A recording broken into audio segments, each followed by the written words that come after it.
Salam uşaqlar, bugünkü dərsimiz Cənubi Azərbaycan 1920 və 30-cu illərdə, İranda Pəhləvi sülaləsinin hakimiyyətə gəlməsi 1925-ci ildə, Qacar dövlətinin başçısı Əhməd Şahın dövründə İranda iqtisadi və siyasi vəziyyət gərginləşdi. 1920-ci illərin birinci yarısında öz nüfuzunu İranda yaymaq məqsədi ilə Böyük Britaniya İranın daxili işlərinə qarışmağa başladı və 1925-ci ilin iyulunda Rıza xan Cənubi Azərbaycana səfər etdi. Rıza xan xüsusi bəyanatla səfərin məqsədi Azərbaycanda fövqəladə xidmətləri nəzərə alaraq bunu etdiyini bildirdi. Əslində bu məqsəd Azərbaycandakı bütün qüvvələri səfərbər edib Qacarları devirməyə hazırlaşmaq idi. Rıza xan Respublika uğrunda hərəkat aldı.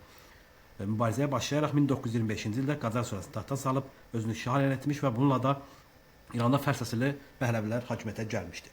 Cənubi Azərbaycanda Rıza Şahın hakimiyyəti illərində hakimiyyətə ələ keçirdikdən sonra Rıza Şah bütün siyasi partiyaları bağladı, ölkədə sərt mərkəzləşmiş diktator rejimi qurdu və 30-cu illərdə İranda hərbi polis rejimi yaradıldı. Rıza Şahın özü Hitlerə bənzədərək İranın führeri elan etdi. Rıza Şah Cənubi Azərbaycana milli ayrı seçki siyasətinə əsaslanan və hakimiyyətə möhkəmlənmək üçün sərt islahatlar həyata keçirdi. Bunlar nələr idi?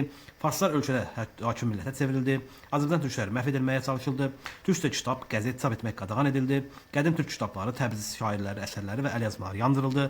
Məşrəf və dövlətlərin idarəsində türkcə danışmaq qadağan olundu. Türkcə coğrafi və yer adları milli soyadları formalaşdırıldı, ruhanilərin sayı azaldıldı və onların mövqeyi zəiflədildi. Şimali və Cənubi Azərbaycan arasında sərhədlər bağlandı. Cənubi Azərbaycan torpaqları əvvəlcə iki əyalətə, Qərbi və Şərqi Azərbaycan əyalətlərinə bölünərək ərazisi azaldıldı. Mərkəzləşmiş güclü dövlət yaratmaq məqsədi ilə 1938-də yeni inzibati bölgə əsasən Azərbaycan ərazisi 3 ostana, yəni vilayət bölündü. Sovet Azərbaycandan Cənubi Azərbaycana teatr və konsertə gedən bütün yəni mədəni tədbirlər və hamısı dayandırıldı. 1920-ci ilin ikinci yarısında və 1930-cu illərdə Cənubi Azərbaycanda xüsusi kapital əsaslanan xırda, orta və iri sənaye müəssisələri, Təbrizdə təmərküzləşmiş trikotaj, pambıq və yun parça, kibrit fabrikləri, düyü, pambıq təmizləyən, göndəri, taxta şalban zavodları tikildi. Bunun əsasında Cənubi Azərbaycanda milli sənaye kapitalının özülüyü qoyuldu.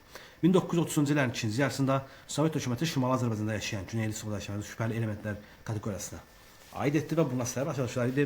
SSRİ-də siyasi rejimin sərtləşməsi, beynəlxalq aləmdə, o cümlədən İranda mübahisələrin xeyli kəskinləşməsi idi.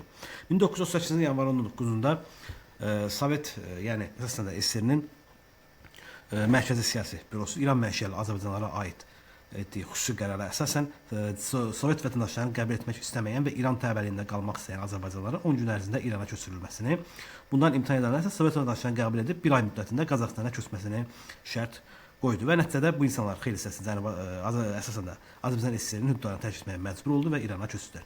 Şah rejimi onları Sovet vətəndaşı kimi qiymətləndirdi və onlar da İrandan daha çox mühacirət etməli oldular və İranı tərk etdilər. Dərsimiz bu qədərdir. Ümidvaram sizin üçün faydalı olar. Oldu, çox sağ olun.